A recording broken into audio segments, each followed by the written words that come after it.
de nuevo.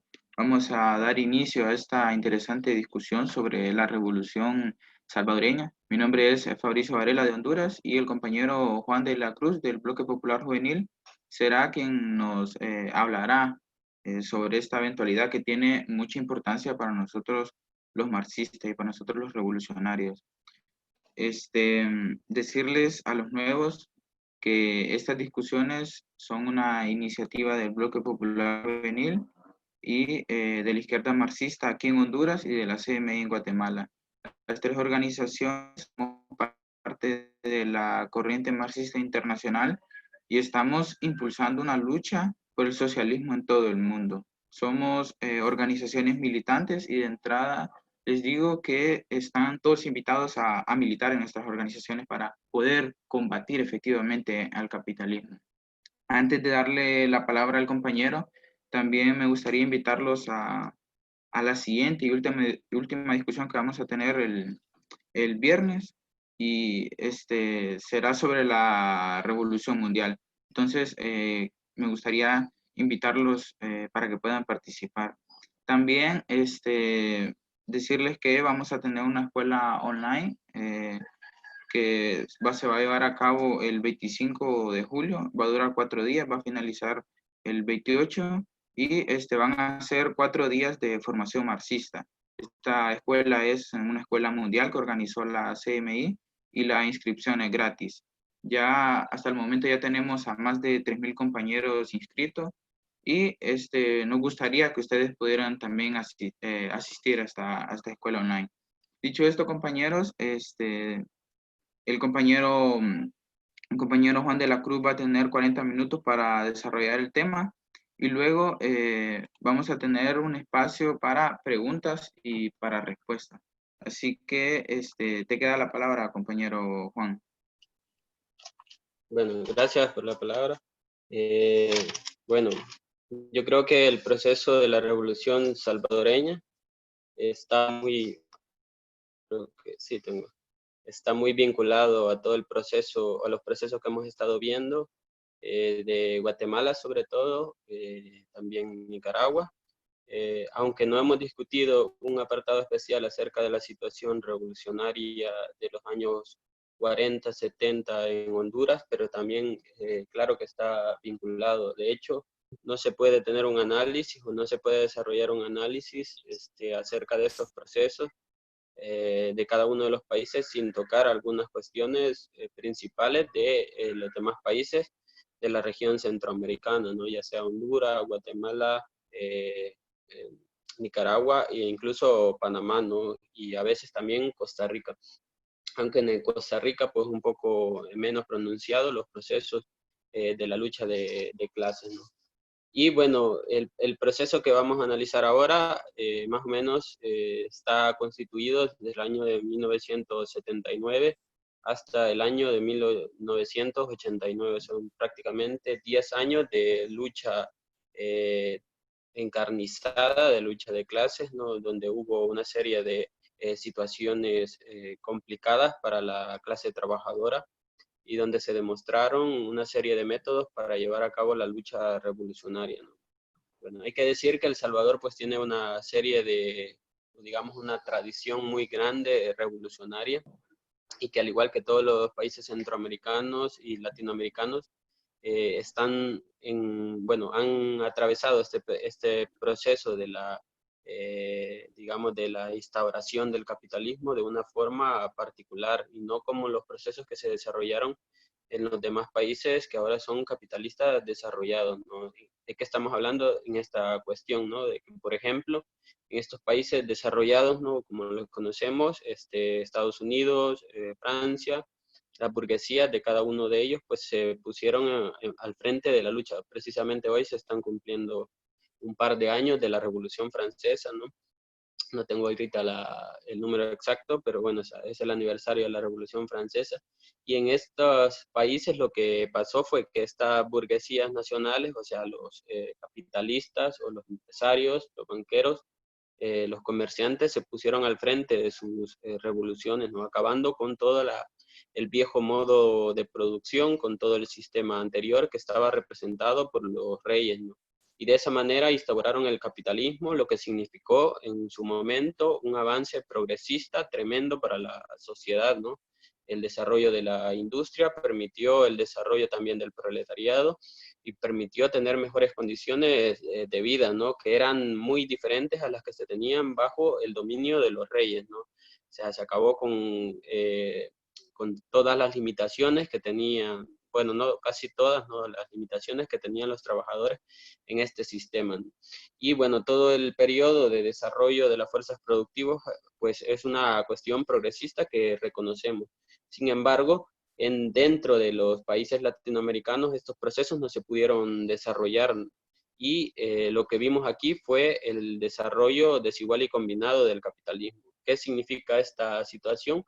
Pues que aquí la situación del desarrollo industrial, digamos de la acumulación de capital, no se dio por iniciativa de la burguesía y de los terratenientes, de los criollos, ¿no? O de los diferentes países, más bien se vio por la introducción de capital financiero internacional, ¿no?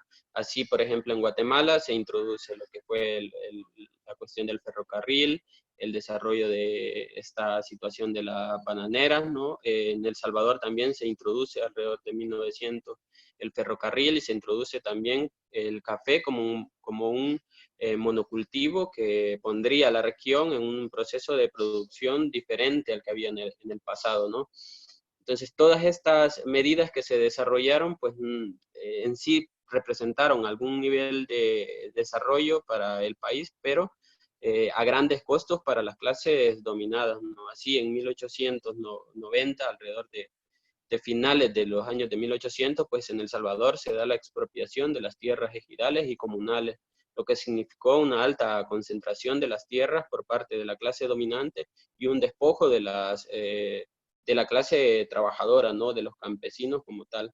Todo esto va generando una serie de contradicciones que se va a expresar principalmente en 1921, que se tiene una de las principales expresiones de lucha de la clase trabajadora. Luego también en 1932, que se da la insurrección, en donde el hartazgo, digamos, de alguna forma se expresó a través de esta situación en contra del régimen. Y luego pues se vendría un aplastamiento brutal, ¿no? Donde murieron más de 30.000 campesinos e indígenas en esta batalla que se desarrolló en 1932. Y luego la imposición de una dictadura que duró alrededor de 14 años, ¿no? Bajo el Maximiliano Hernández Martínez, pero luego la clase trabajadora pues se recupera y nuevamente da una expresión de lucha concreta en contra del régimen y de las injusticias y deponen al dictador en 1944. En todo este periodo, pues, que pasó después del 44, hubo una cuestión donde se desarrolló una acumulación, digamos, de descontento al haber depuesto, digamos, al dictador y al no haber cumplido las tareas de la revolución que se tenían que hacer, ¿no? Las tareas eran, pues, principalmente, digamos, la distribución de la tierra, dar todas las reformas necesarias a la clase trabajadora, implementar todas estas reformas y luego también pasar a un proceso de la revolución socialista, ¿no? Todo esto no se pudo dar, ¿no? En ausencia de un partido revolucionario y socialista que se pusiera al frente de esta lucha. Bueno, se viene un periodo, digamos, donde la clase trabajadora tuvo que soportar la explotación, tuvo que soportar una serie de procesos electorales viciados, donde las clases dominantes ponían a los diferentes presidentes. Hubieron una serie también de ataques a la clase trabajadora, estudiantes asesinados, desaparecidos, masacres incluso, ¿no? Antes de 1979, pues ocurrió este fraude electoral en 1977, donde se dio una masacre de más de 80 obreros, ¿no? Que fue significativo y que generó una serie de acumulación de descontento por parte de la clase trabajadora, la juventud en contra de la clase dominante, ¿no? En este periodo, pues había unas condiciones bastante precarias de la clase trabajadora salvadoreña, que bueno, van a ser el detonante también de la lucha guerrillera que vamos a tener y la lucha de masas que se va a desarrollar en el periodo de 1979. Para mencionar algunas cuestiones principales de las condiciones en las que estaba la clase obrera en El Salvador, por ejemplo, se dice que la esperanza de vida era de 56 años apenas, ¿no? El analfabetismo era del 70%, el acceso a la educación era del 42%, y la mortalidad infantil era de 100 sobre cada 1000 niños nacidos, ¿no? O sea, realmente era una mortalidad bastante alta, ¿no? Y la malnutrición en niños era del 70%. El 10% de la población ostentaba el 90% de la riqueza del país y el 2% tenía el 60% de la tierra, o sea que la cuestión de la riqueza era una monopolización bastante aguda, quizás comparado un poco no, más, menos aguda de lo que es ahora, ¿no? Y bueno, la situación de la concentración de la tierra también tenía digamos, un alto porcentaje concentrado en pocas manos, que fue el fruto también de toda la concentración que se hizo previamente, el despojo a las clases oprimidas como tal, ¿no?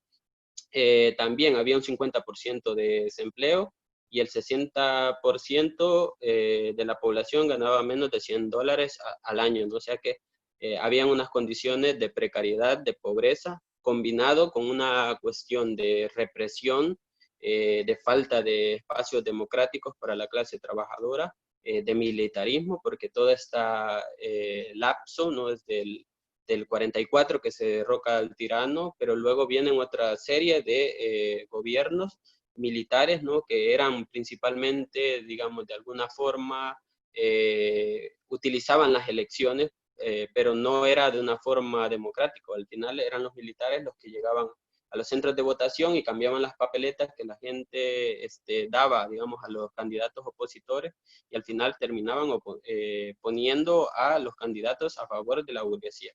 Se dice que durante todo este tiempo, ¿no? Y hasta la actualidad, se podría hablar todavía de este dominio de las 14 familias que concentraban toda la riqueza en El Salvador. Y bueno, a todas estas 14 familias se le denominó la oligarquía, que giraba en el torno de la situación de la producción, en un primer momento de la producción de café, y luego también pasaron a un proceso de industrialización acá por los años de 1950 a 1960. Se dice que El Salvador en ese entonces también jugaba un papel importante dentro de la producción industrial. Era uno de los países más industrializados de Centroamérica comparado con los demás países como tal. Y bueno, en su conjunto, Centroamérica tenía una gran importancia para los Estados Unidos, ¿no? Por ejemplo, se dice que Honduras, Guatemala y El Salvador tenían como el tercer puesto en la producción de carne, ¿no? Y el primer puesto en la producción de banana o de plátano, que jugaron un papel importante en ese entonces en la producción, y por lo tanto Estados Unidos tenía una gran injerencia en cada uno de estos países y no permitiría el desarrollo de procesos revolucionarios. Esas eran las condiciones en las que se mantenía, digamos, El Salvador. Esta misma situación de industrialización también permite el desarrollo de un proletariado que no era tan numeroso como lo es ahora. Ahora tenemos un proletariado que es 3 veces más grande de lo que era en su entonces, pero sí tenía, o sí, lo que veíamos era que realmente tenían un papel fundamental dentro de la producción, porque se dice que más de 3/3 de la producción del PIB, de la producción nacional, representaban la producción de la industria y la minería, ¿no? Haciendo de que la mayor parte de toda esta producción nacional pues estuviera concentrada dentro de los trabajadores industriales como tal. Y luego se decía que a pesar de esta cuestión, ¿no? Que 3/3 representaban toda la producción nacional, toda la producción de la riqueza, más del 56% de los trabajadores pertenecían a la cuestión agrícola, ¿no? Eso, ¿qué es lo que refleja, no? Que a pesar de que era un proletariado bastante pequeño, la mayor parte de la actividad económica estaba concentrada entre los trabajadores, ¿no? Y no dentro de otras clases, ¿no? Como los campesinos, que sí eran, digamos, mayoría dentro de la sociedad, pero que no jugaban un papel tan fundamental o un papel tan pesado dentro de la producción económica. Esto es importante tenerlo en cuenta porque es fundamental para una lucha revolucionaria. O sea, ¿qué está diciendo aquí, no? Que si se logra concentrar toda la fuerza revolucionaria dentro de los trabajadores, el país podría ser paralizado, ¿no? O sea, una huelga general por parte de los trabajadores pone en jaque, digamos, toda la economía y todo el movimiento de la sociedad como tal, ¿no? Esa era la importancia que tenía el proletariado y que tiene todavía el proletariado dentro de la producción económica, dentro de la producción de la riqueza dentro de los países capitalistas, ¿no? Y este mismo proletariado también va a emprender una lucha revolucionaria muy importante que, bueno, vamos a empezar a analizar, ¿no? El primer gran acontecimiento que ocurre, bueno, antes de esto hubieron procesos revolucionarios muy grandes como la huelga de 1968, que básicamente fue una de las primeras expresiones del resurgir de la lucha revolucionaria por parte de los trabajadores. Ya habíamos mencionado la huelga general de 1944. Es hasta 1968 que empiezan a haber otra vez nuevas expresiones de descontento y la unidad de la clase trabajadora. Eso se da en 1968. Luego también aquí hay una serie de vinculaciones, ¿no? O de afectación por parte de los acontecimientos que estaban ocurriendo en toda Centroamérica. Y bueno, obviamente lo que estaba ocurriendo en Nicaragua iba a afectar políticamente a El Salvador, ¿no? En 1979, como ya lo hemos analizado, se da la toma, o digamos, la toma del poder por parte del movimiento guerrillero en Nicaragua. Y bueno, esto también puso digamos, en precaución a los mismos Estados Unidos. Se tenía este régimen que se había impuesto por parte de los militares, Humberto, este coronel, Humberto, bueno, se me ha olvidado ahorita el nombre, que se había impuesto a partir de las elecciones de 1977. Al final lo que propone los Estados Unidos, ¿no? Es una situación de cambio de régimen y algunas situaciones de reformas que se pueden hacer, ¿no? ¿Qué es lo que estaban previendo los estrategas del capital, ¿no? Junto con la burguesía, digamos, más reaccionaria de El Salvador, pues preveían un levantamiento similar al que había pasado en Nicaragua, ¿no? Donde al final la burguesía tuvo que caer, ¿no? Y tuvo que ceder el poder a la guerrilla como tal. Ese fue el análisis que permitió el golpe de Estado en 1979, que sería derrocado, ¿no? Y sería instaurada la Junta Revolucionaria, ¿no? Esta Junta Revolucionaria daría algunas concesiones a la clase trabajadora. Una de las principales concesiones que daría esta Junta Revolucionaria sería la cuestión de la reforma agraria, ¿no? Ya habíamos analizado de que la cuestión de la tierra jugaba un papel fundamental para toda esta serie de crisis que hemos tenido en los últimos 80 años en El Salvador, ¿no? Hasta la llegada de 1979, y obviamente que la clase dominante iba a ceder de alguna forma esta situación, ¿no? Ante el avance de la unificación de la clase trabajadora, ante la presión del movimiento de masas, del movimiento sindical.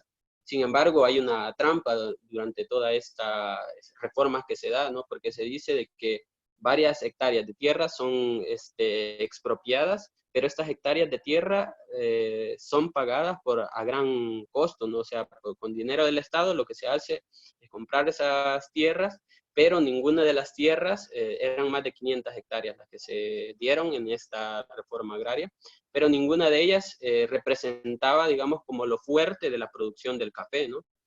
Esas tierras que concentraban toda la riqueza, o sea, que básicamente eran las mejores tierras para producir, no fueron tocadas por la reforma.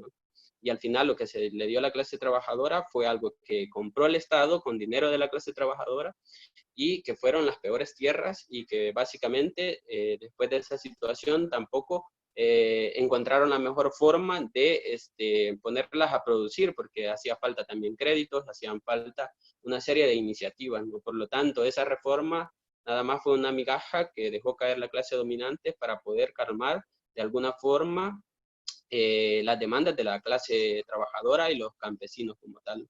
En esta situación había esta junta que era más o menos una junta que se tambaleaba entre la presión de la misma burguesía recalcitrante y la presión del movimiento de los trabajadores, y que no lograba digamos, una estabilidad, ¿no? Porque se mantenía en esta cuestión tambaleante. Había una situación bastante, digamos, compleja en cuanto a la organización de los trabajadores. Se dice de que, bueno, se podría decir de que hubieron bastantes consejos que simulaban de alguna forma los soviets que se desarrollaron en Rusia, ¿no?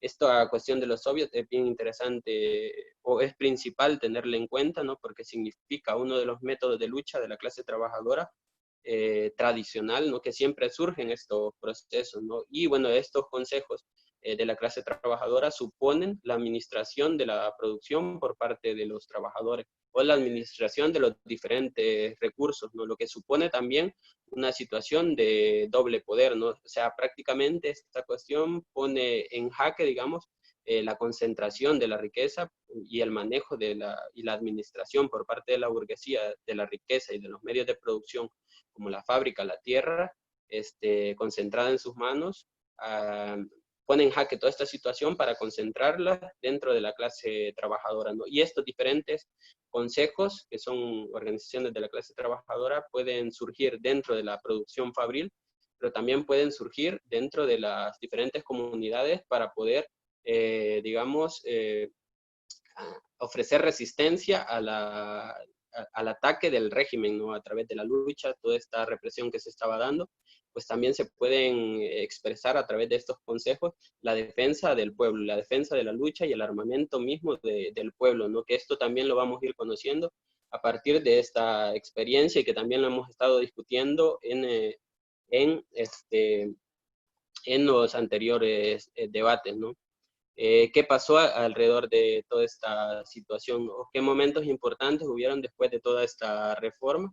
Pues principalmente una de las cosas que debemos destacar en este proceso fue la unificación de las masas, la unificación de la clase trabajadora. Y si nosotros analizamos la mayor parte de los procesos revolucionarios de la clase trabajadora conllevan a la unificación de las organizaciones como tal, ¿no? Porque al final la clase obrera tiene en sí una situación que es muy diferente a las condiciones o digamos a las concepciones que tiene la clase burguesa si la comparamos en el pasado en sus procesos de revoluciones burguesas, ¿no? Que bueno, ellos prácticamente la burguesía defendía intereses propios de sus clases, ¿no? Y utilizaba a las masas de trabajadores para conseguir sus propios, digamos, sus propias reivindicaciones. En el caso de la clase trabajadora, pues tiende a unificar a todas las clases oprimidas alrededor de sí y, bueno, tiende a unificar también sus propias organizaciones para desarrollar la lucha. Y en 1980, ¿no? Después de la instauración de la Junta Revolucionaria, se da la unificación de las masas, ¿no? Se crea la Coordinadora Revolucionaria de Masas, la que desarrolla una maravillosa movilización el 22 de enero. Bueno, se da esta unificación en esa misma movilización, una de las movilizaciones más grandes de la clase trabajadora que se ha conocido hasta nuestro tiempo, con más de 250.000 trabajadores participando en eso, ¿no? Y luego también impulsa otra serie de luchas, ¿no? Importantes que van a poner en jaque en determinado momento también a la Junta y van a poner en jaque también al poder de la misma burguesía que estaba detrás de la Junta, presionando por que se acabara con el movimiento, que se descabezara el movimiento y que la Junta tampoco no pudiera dar ninguna concesión más a la clase trabajadora, ¿no? Luego, después de esta situación en 1980, que es un año, digamos, importante, van a pasar otros grandes acontecimientos, ¿no? Por ejemplo, el 2 y el 3 de enero, los civiles que se conformaron, bueno, esto se me olvidó mencionarlo, la Junta Revolucionaria se conforma con una parte de militares y una parte de civiles, ¿no? Y dentro de esa misma junta, que va a ser como el gobierno, digamos, transicional a partir de esta crisis que se genera, estaba la representación de la burguesía progresista, digámoslo así, ¿no? Porque de progresista no tenía nada. Estaba también la burguesía recalcitrante, ¿no? La burguesía más reaccionaria. Y también, bueno, en estas dos posturas estaba todo el debate, ¿no? Y toda la crisis. De ahí habían otros elementos de la sociedad civil que representaban al pueblo. Hay una crisis en el 2 y el 3 de enero, ¿no? Lo que permite que pueda llegar una representación de civiles, comandado más que todo por el Partido Demócrata Cristiano, ¿no? Que propone una serie de situaciones, como por ejemplo la eliminación de la Asamblea Legislativa o el Parlamento, también la suspensión de la Corte Suprema de Justicia y la convocatoria a elecciones, ¿no? Esa es la preparación que se va a tener en todo este año, ¿no? Para poder darle otro revestimiento a la democracia burguesa y tratar de apaciguar la lucha y las demandas de la clase trabajadora. Por otro lado, el movimiento seguía con su lucha, ¿no? Desarrollando movilizaciones, desarrollando diferentes huelgas parciales, ¿no? Demostrando su poder. Y había otro sector también de la clase trabajadora que, bueno, ya antes de la conformación de la Junta, ¿no? Y del golpe de Estado, habían emprendido digamos, la iniciativa de crear focos guerrilleros, ¿no? Hay que decir también de que, bueno, esta situación del golpe de Estado no fue una, como ya lo dijimos, no fue una victoria del movimiento guerrillero, sino que más bien fue el golpe de Estado. Y acabar con esta dictadura militar básicamente fue una concesión o una estrategia que utilizó los Estados Unidos para evitar procesos revolucionarios, ¿no? Para que esto no se pudiera o no se desencadenara de forma revolucionaria como tal, ¿no? Pero sí había toda esta formación previa a los años de 1980 del movimiento guerrillero, ¿no? Y aquí vamos a ver una serie de contradicciones que a mí me interesa mucho de que se pueda tener claro, porque vamos a tener la unificación del movimiento de masas, ¿no?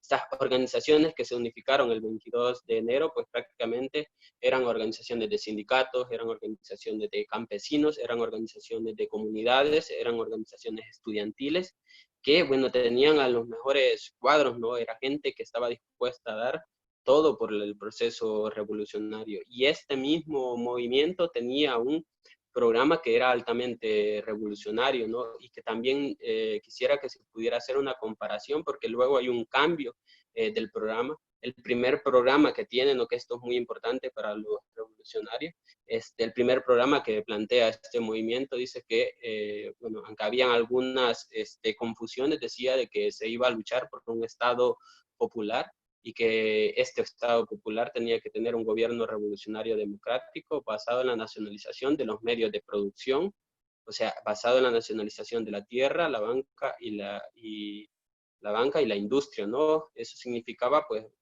hacer una economía nacionalizada. Y bueno, luego también la nacionalización del crédito y el comercio exterior, la creación de un nuevo ejército, la investigación de los desaparecidos, ¿no? En esencia, este programa era revolucionario, porque contenía pues la situación de acabar con la concentración de los medios de producción, de acabar en sí con el poder de la burguesía que había mantenido toda esta riqueza concentrada, todos los medios de producción, y mantenía también la explotación de miles o de millones de trabajadores como tal, ¿no? En todo este periodo de 1980, se da una serie de luchas, digamos, a veces generalizadas y a veces también descentralizadas por parte de estas organizaciones.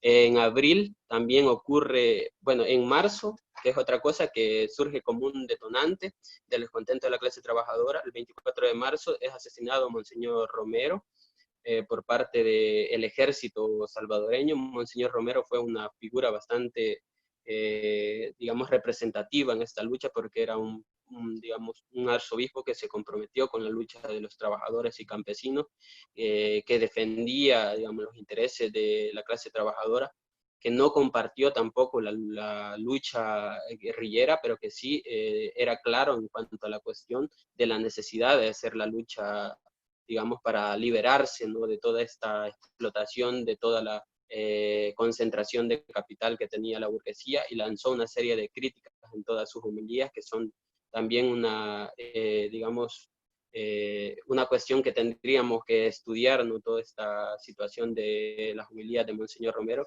y que eso le sirvió para ganarse el asesinato por parte de la clase dominante.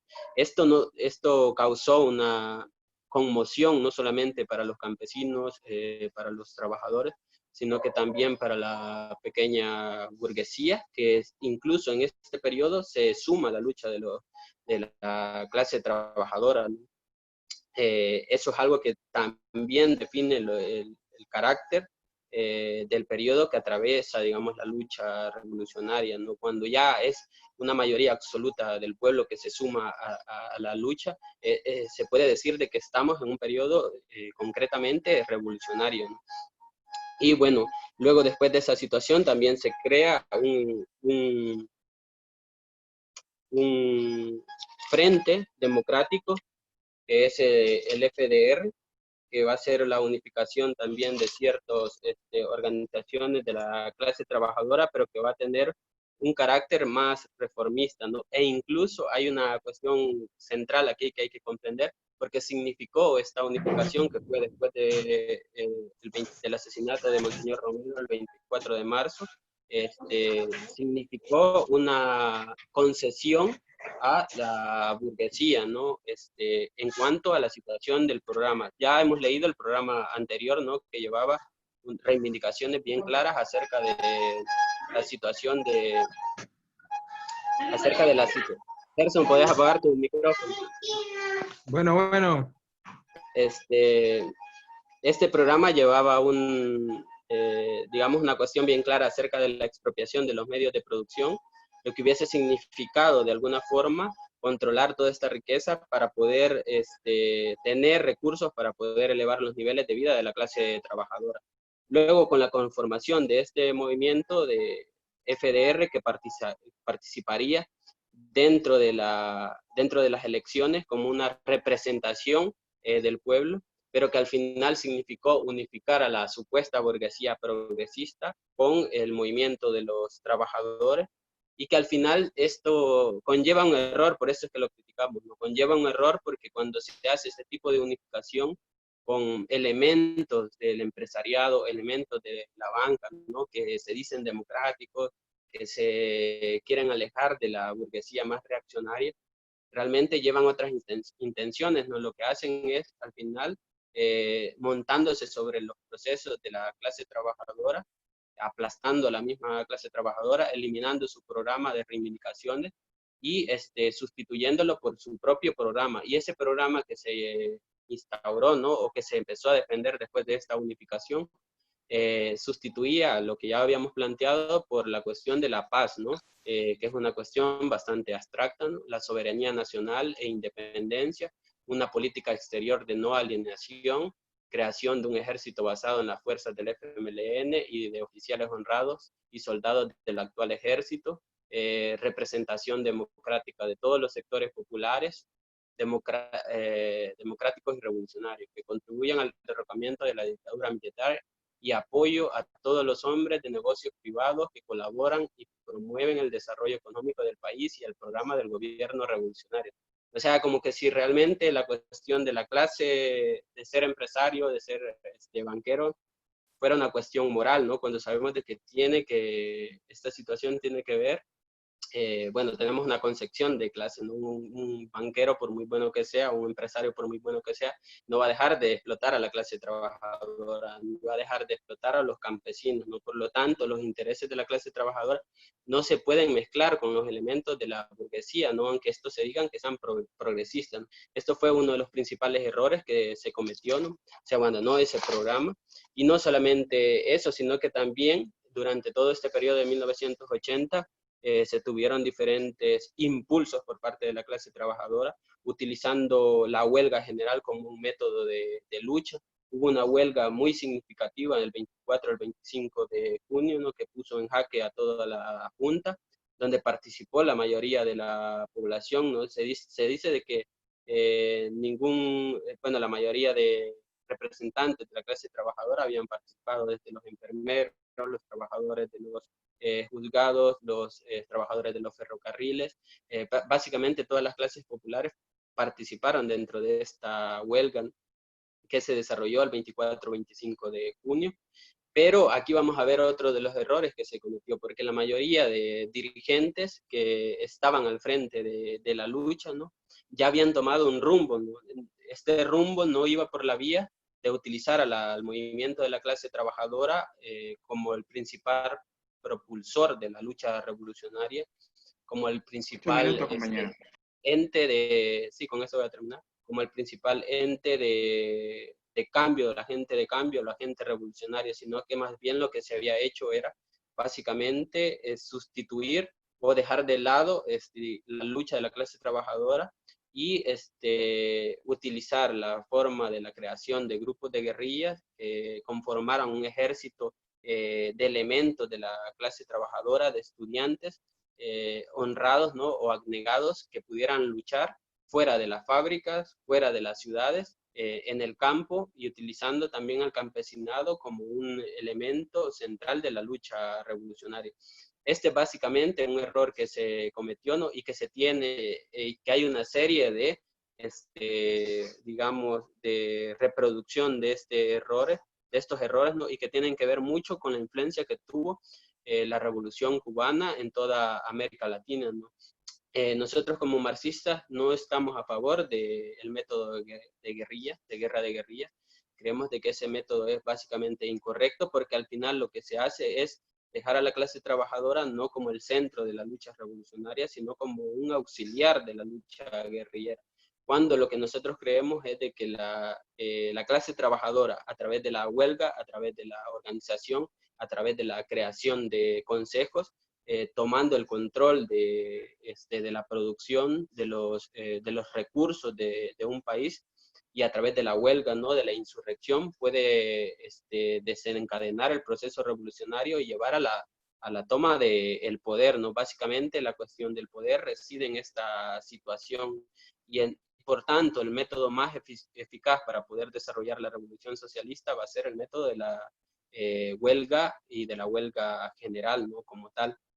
Sin embargo, esta situación, a pesar de que se expresó no solamente el 24, el 25 de junio, sino que también se expresó en agosto con, digamos, con una menor participación, no conducía a la cuestión de la toma del poder, ¿no?, porque al final lo que estaban haciendo los dirigentes de la guerrilla era básicamente utilizar este movimiento de masas para generar o desestabilizar la Junta, y no como una situación de la toma del poder, porque ya se había preparado la cuestión de la guerra popular, ¿no?, que es la estrategia que se utiliza por parte de la guerra de guerrillas, ¿no? Y eso llevaría ya en 1981, que antes de esto también se conforma y se da la unificación de los grupos guerrilleros para conformar al FMLN, y bueno, en 1981 se lanza la primera ofensiva general, que también por toda esta serie de errores que se cometieron no tuvo el impacto que debió tener en cuanto a la derrota que se le podía infringir al régimen, y se empieza toda una lucha totalmente sangrienta, donde los Estados Unidos inyectaron al país, al ejército nacional, $500,000 diarios, ¿no? Esa es la cifra que se tiene a la actualidad, ¿no? O sea, fue una gran cantidad de dinero que se dio para el ejército, que, bueno, eso significaban helicópteros, que significaban municiones, que significaba también pagar otra serie de situaciones. No hubo una intervención militar, porque las condiciones para una intervención militar tampoco estaban dadas para que los Estados Unidos pudiera decir, bueno, vamos a intervenir con nuestro ejército, porque, bueno, había un cambio de gobierno en Estados Unidos, había una lucha también de clases dentro de los Estados Unidos, y obviamente si se daba una intervención en Centroamérica, que era un hervidero, no solamente era El Salvador, sino que también habían otros países que estaban en una situación revolucionaria o prerevolucionaria, pues Estados Unidos iba a tener una lucha muy fuerte en su mismo país por parte de la misma juventud que estaba luchando en contra de la guerra, con esta cuestión bueno, del pacifismo y todo ese tipo de situaciones, que también se pudo desencadenar en un proceso de lucha de clases en los mismos Estados Unidos. al final se da toda esta guerra que termina con más de 75.000 muertos, ¿no? Se consiguen los acuerdos de paz, hay ciertas libertades que se han tenido, ¿no?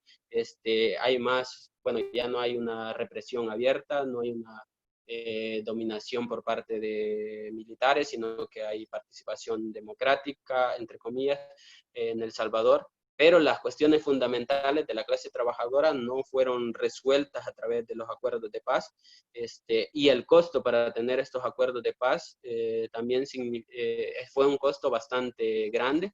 A nuestro parecer, hubieron errores que nosotros no es que neguemos el papel fundamental que jugaron los trabajadores, los campesinos, reconocemos el papel heroico de cada uno de los obreros que murieron en la fábrica, los obreros que murieron también en la guerra, que murieron organizados dentro de la guerrilla, de los estudiantes, de la juventud, de todos los mejores cuadros.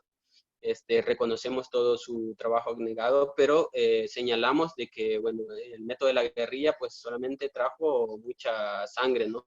Al contrario de lo que se pudo haber hecho desde 1980 si se hubiera tenido un método correcto para enfocar la lucha por el socialismo. Y además podemos analizar otras cuestiones, ¿no? Si en dado caso esta revolución se hubiera